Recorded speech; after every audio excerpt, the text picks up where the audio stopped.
Welcome, welcome, welcome. So excited to have you with me on this great journey today. Well, we are going to get into something here today that is going to change everything, and I mean everything for you.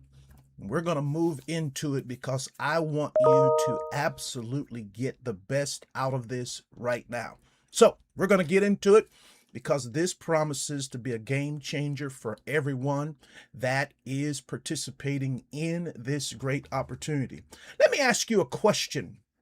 Your credit file is being graded right now on rules you were never taught. And every month you don't know them, the system is using your own patterns against you. Did you know this? See, I've spent 37 years inside these systems. I've watched the bureaus change the rules. I've watched people lose positioning they spent years building, not because they did something wrong, because they didn't know what the system was actually tracking.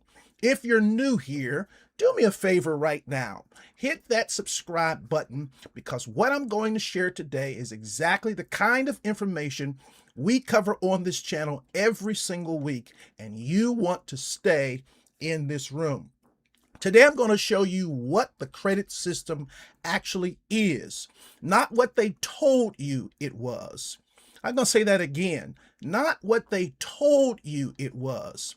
And I'm going to show you 5 rules you need to understand right now to stop the system from working against you.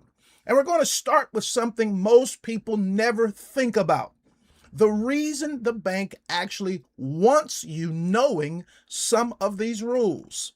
Once you understand that, everything else today is going to hit completely different. Why the system wants you knowing the rules? Let's start right here. The system, the credit system, is not a reward system.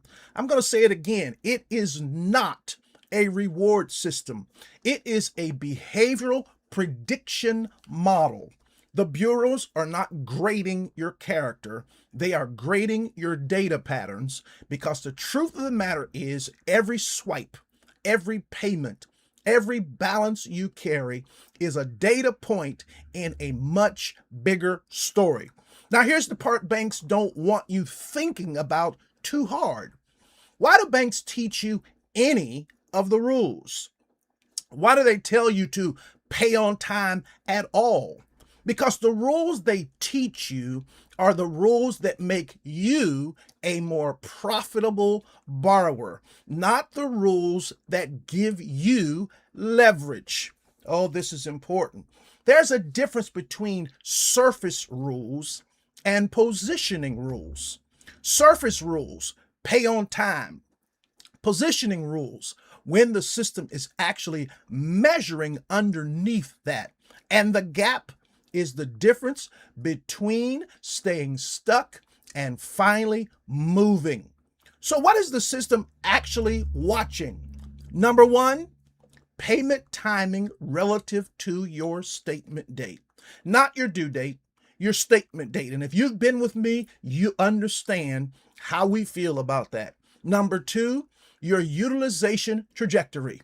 Not just the number, the direction that number is moving. Number 3, account age sequencing.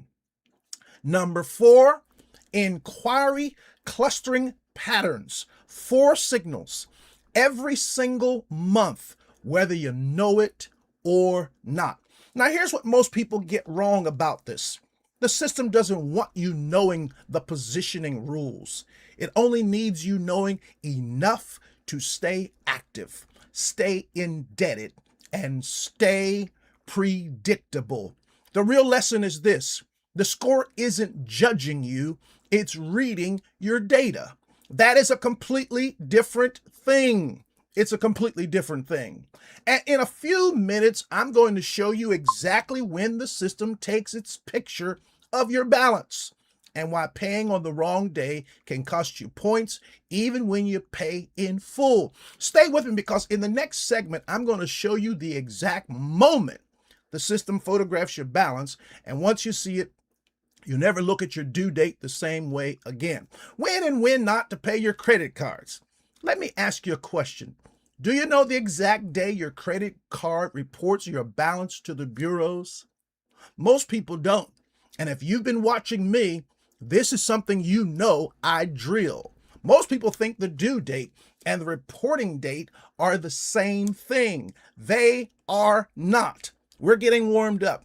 Here's when the system photographs your balance. It's not your due date. It's your statement close date. That's the moment the card company freezes your balance and sends it to the bureau. Whatever your balance says on that day is the number the system uses, not your average balance, not your lowest balance, that one snapshot. Because the truth of the matter is paying before your statement close date positions your utilization completely differently than paying before your due date. I'm going to say it again. Statement close date, not due date. That one distinction can move your score without you spending one extra dollar. And once you understand exactly when that window opens and closes for each specific card, that's where positioning actually starts. That's the work.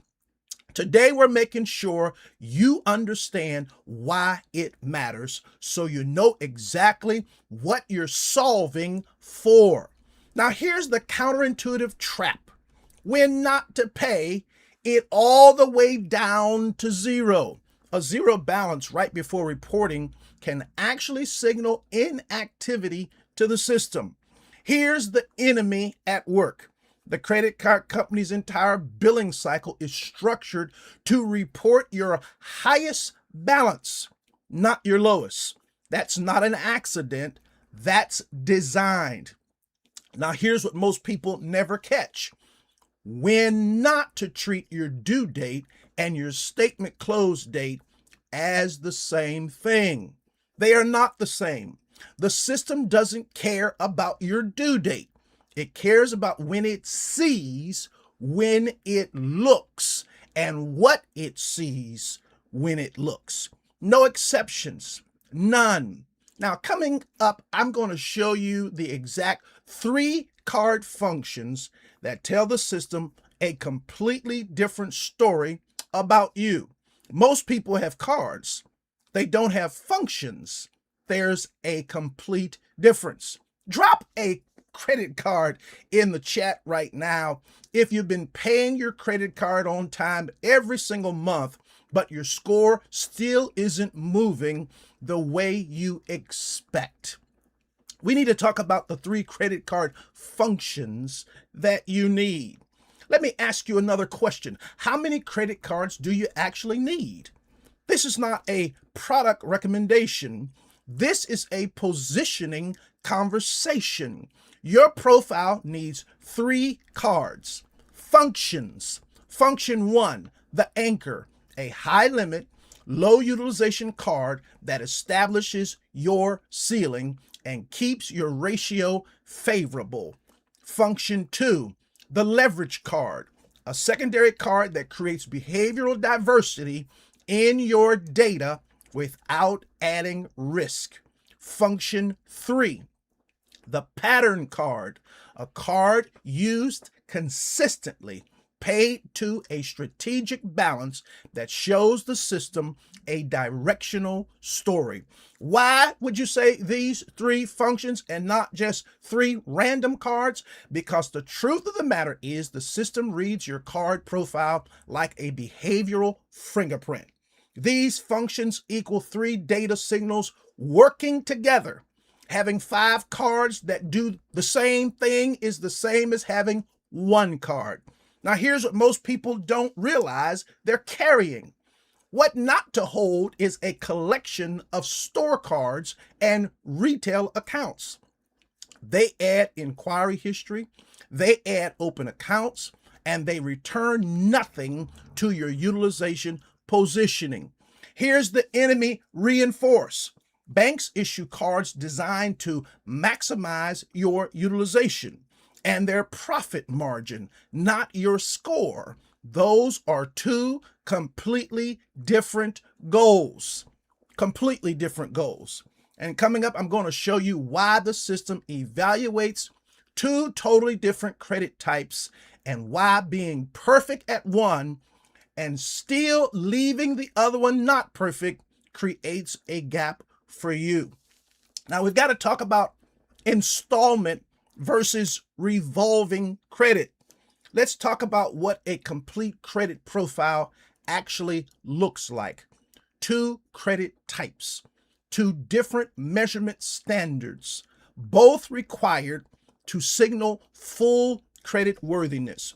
Revolving credit, what the system measures. Utilization rate is the primary signal.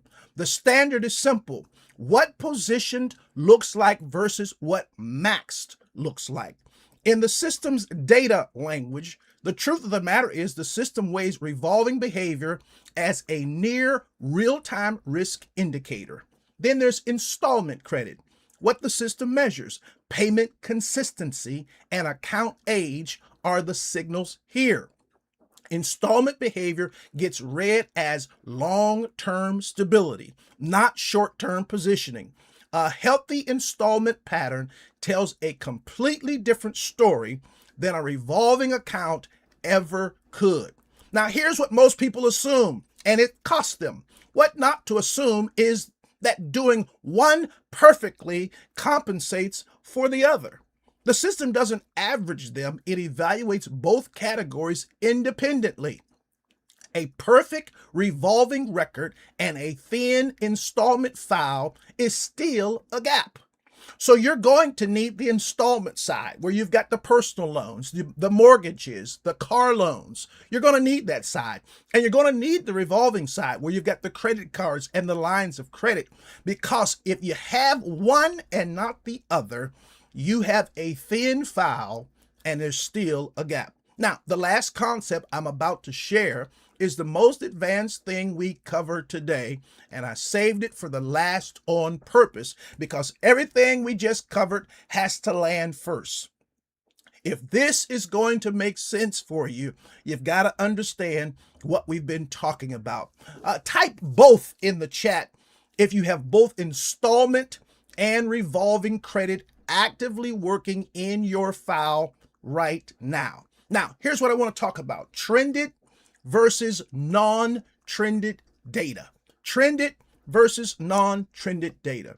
This is the most advanced concept we're covering today, and I saved it for last on purpose because everything we just covered has to land first for this to make any sense whatsoever. What is non-trended data? It's a snapshot. Where you are today. No context, no trajectory. It is trended data. So what is trended data?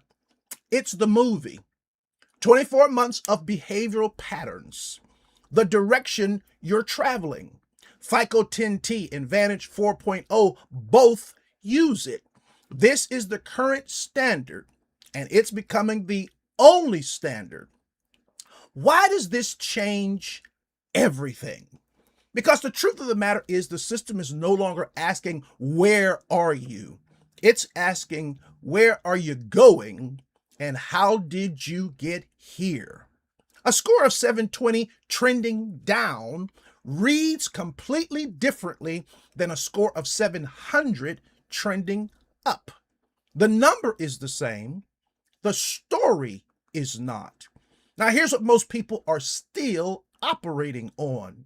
What not to assume is that the system only sees today.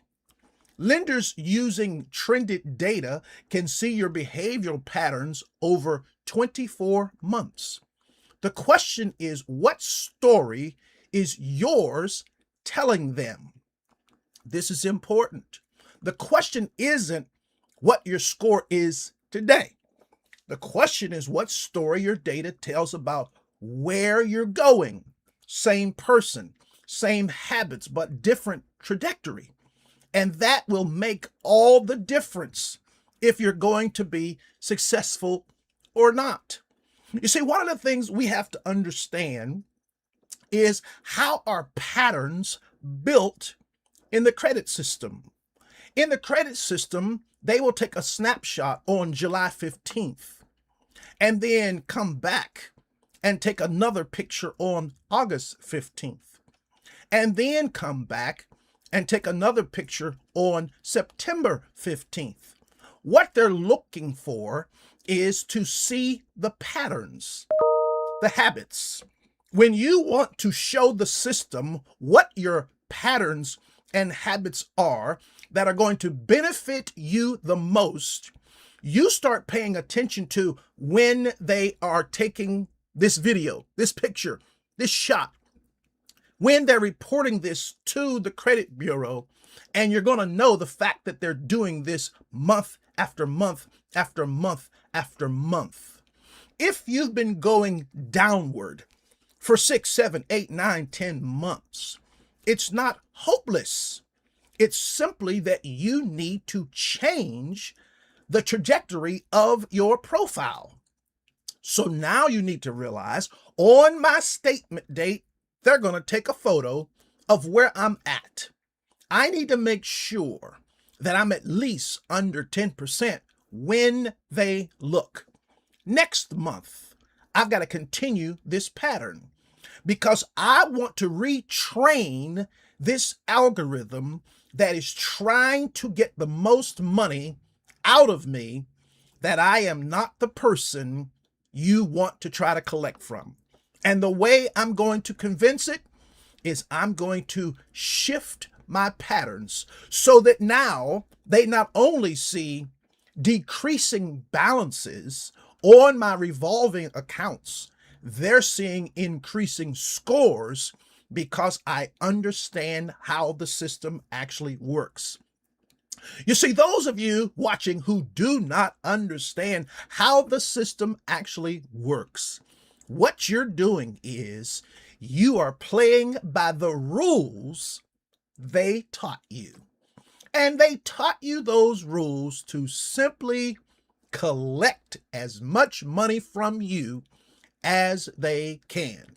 Their biggest rule is their biggest money maker.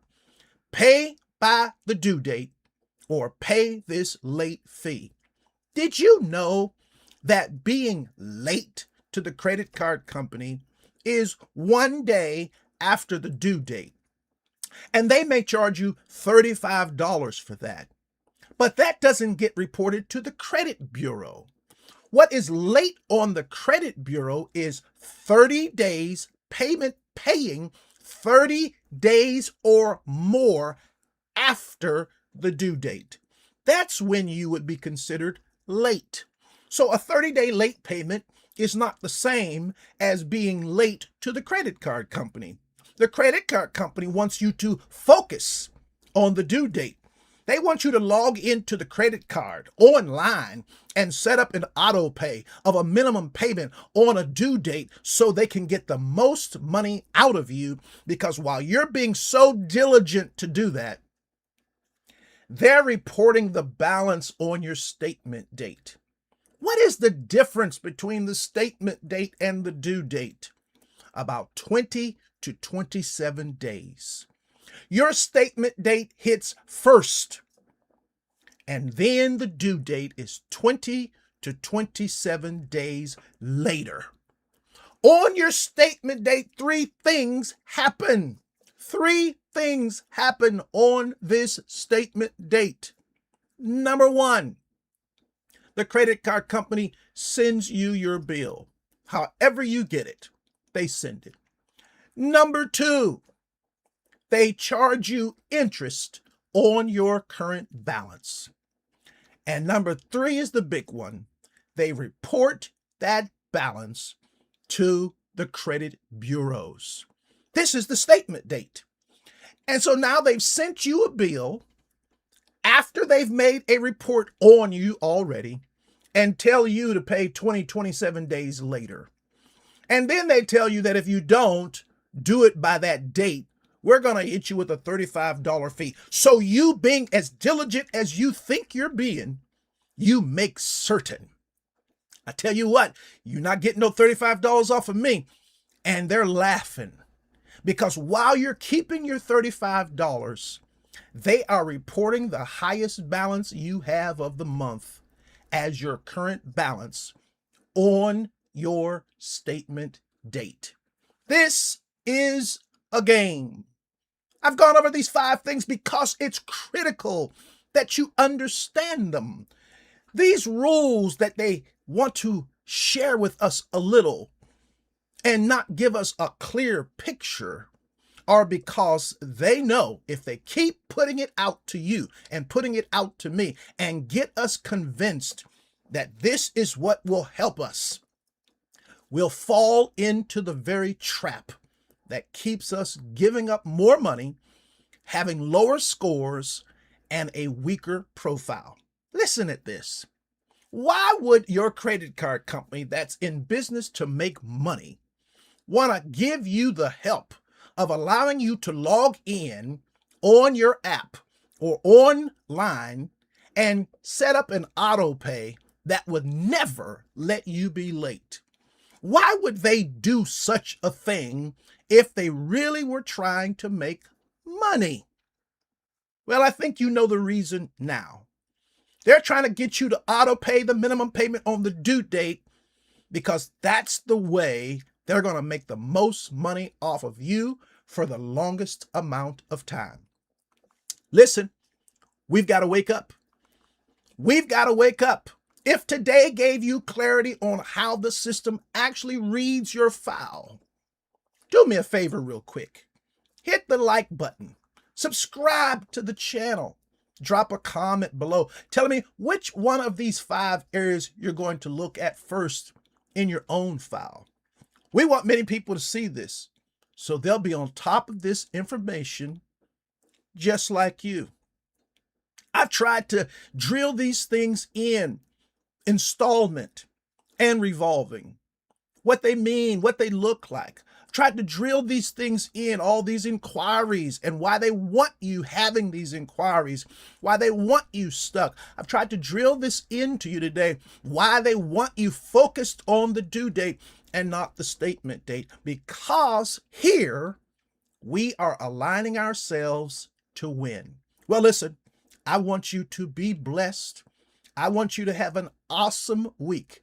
Go find out what is the statement date for those cards and align yourself to make sure 3 or 4 days before it, you're making your payments. Stop all the unnecessary inquiries. You only need 3 cards. 3. And I gave you the 3 types. Now, if you want to know the actual 3 cards that fit the model that I've shared today, I've recently put a video out about it, but I'll tell you what they are real quick. Number 1 is Capital One. Number 2 is State Department Federal Credit Union. And number 3 is Chase.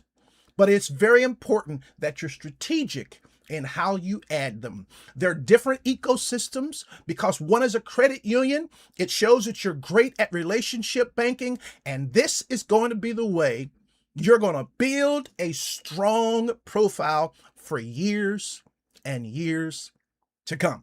Well, it's been my absolute pleasure to share this with you on today. Be blessed. I look forward to seeing you again real soon. Take care.